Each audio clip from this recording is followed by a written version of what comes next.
Oh, well, I could talk about to date, our biggest mistake that we have made so far in real estate investing. And it is extraordinarily embarrassing. And at every single corner or turn, we were in the wrong for our due diligence. So it's a very humbling thing to talk about.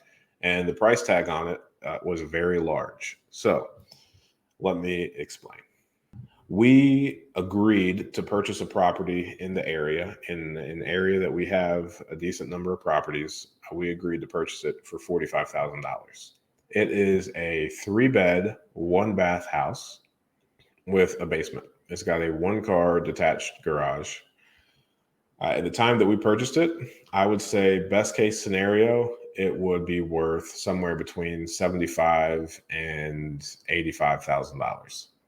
Now, I would say it might be worth 105, maybe 135, like best case scenario if everything were pristine, in great condition, move-in ready, looks so good, HGTV would come in, make a special about it. It would be worth 135,000.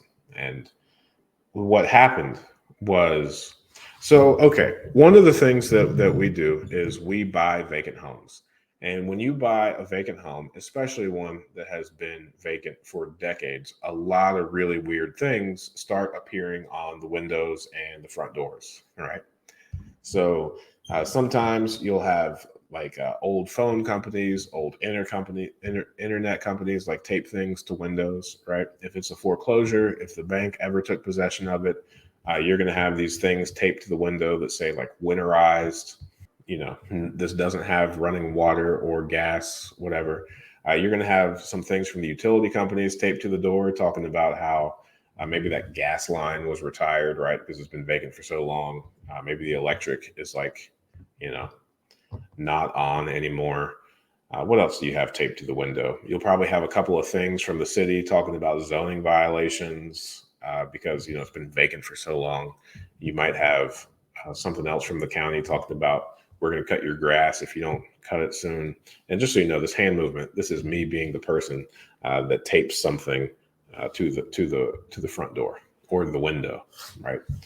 And then if it's ever been owned by one of these companies that like specialize in helping banks sell their properties, then they're going to have something else taped to the door talking about, hey, if there are any emergencies here, um, you should call this number. This number is managed by this company, or this property is managed by this company.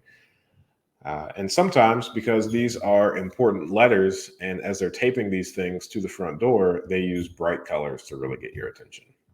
So, over the years of buying vacant properties and making them nice again, all of those things that are taped on the door are either no longer applicable, already solved, or I'm in the process of solving them. So when we purchased this property for $45,000, that is likely worth about $75,000 or $85,000 at the time, there was a lot of things taped to the front door, and we proceeded to take those things down. And since we kind of got into the rhythm of working with a particular realtor, we work with the same realtor, the same title company. Um, we kind of became a little bit negligent in reading all of the documents that we sign, right? Because it's the same forms over and over again, and we just stopped reading it so much. So for this particular property that we bought for $45,000, the best case scenario is worth between $75,000 and $85,000 at the time. Uh, you know, hey, we logged in, we got on a little dot loop session, DocuSign, we signed all the paperwork. We didn't read it, and then after we closed on it, we went to the property, tore down all those little sheets of paper that were taped to the window, and we didn't notice that it said condemned for lead-based paint, and that nobody could live there and nobody could do work there until they're contacted and consulted. We started doing work there, and I got a phone call and a very stern message that said, "Hey, I see you've been doing a lot of work on this property, and you haven't pulled any permits, and that's a problem."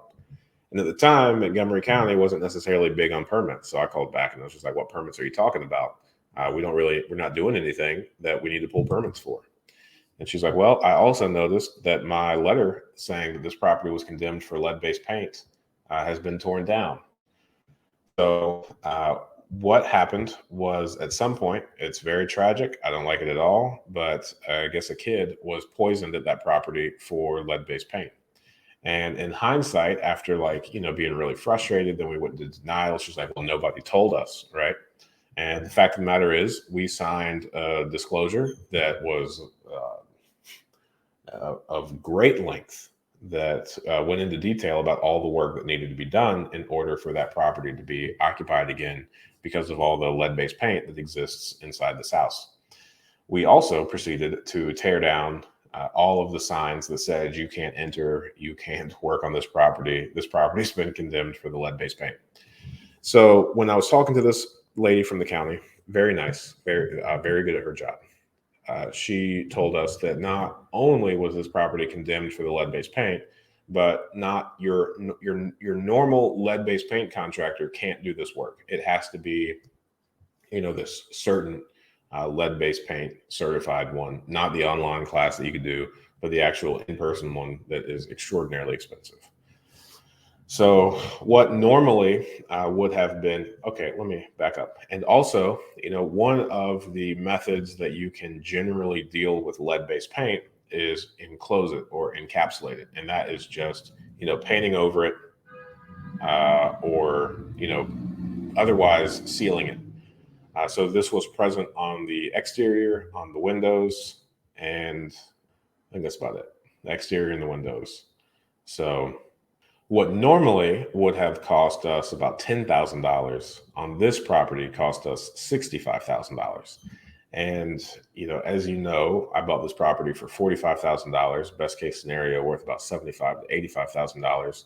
Now we just spent $65,000 in fixing up this house that is worth $75,000 or $85,000 that we purchased for $45,000. So now we're, all in $110,000 on this property that is worth, best case scenario, $75,000 to $85,000. So since we had to fix the exterior of this house and also the windows of this house, that does not include the rehab costs for the interior of this house. And unfortunately, while we were remediating this house for this lead-based paint, there was a lot of water that appeared on the interior of the house. So we also had to replace the roof. And of course, it wasn't your standard roof replacement. It had to be multiple layers with cedar shake shingles that needed all new decking. So that was another $10,000 that we spent on this. So at this point, we are $120,000 in on a house that at the time that we bought it was worth about $75,000 or $85,000. And it still needs new flooring in the kitchen and the bathroom and new paint. So, and a new vanity in the upstairs bathroom. Things could be worse. And this is definitely like the largest mistake that we have made so far in our real estate investing career. And it has been one that has magnified how detrimental it is to just go tearing papers that are taped off of the properties and not reading all of the papers that come at you from a real estate investing or purchasing perspective. So we have definitely now, each time we sign paperwork, the realtor that we use, he reads through everything. I read through everything. My brother reads through everything. So at this point, this shouldn't happen again. And I think we have learned a very hard lesson, and it could be worse. And at this point, we own a property that is going to be kind of like a family heirloom. So I think my favorite part about this house is my children's children will maybe one day profit from this thing. Thanks for letting me tell you that story, Internet. Great stuff. Smash the like button. Thanks for watching that clip. I thought that was a good question. And I think you can ask good questions too. Join us every Friday morning at 8 a.m. Eastern Standard Time for a live stream Q&A where we answer plenty of questions just like this one. In the meantime, consider subscribing to the channel if you want more of this content. And if you want to increase your deal flow, analyze properties better, and help me feed my family, click the link below for a free 7-day trial of PropStream.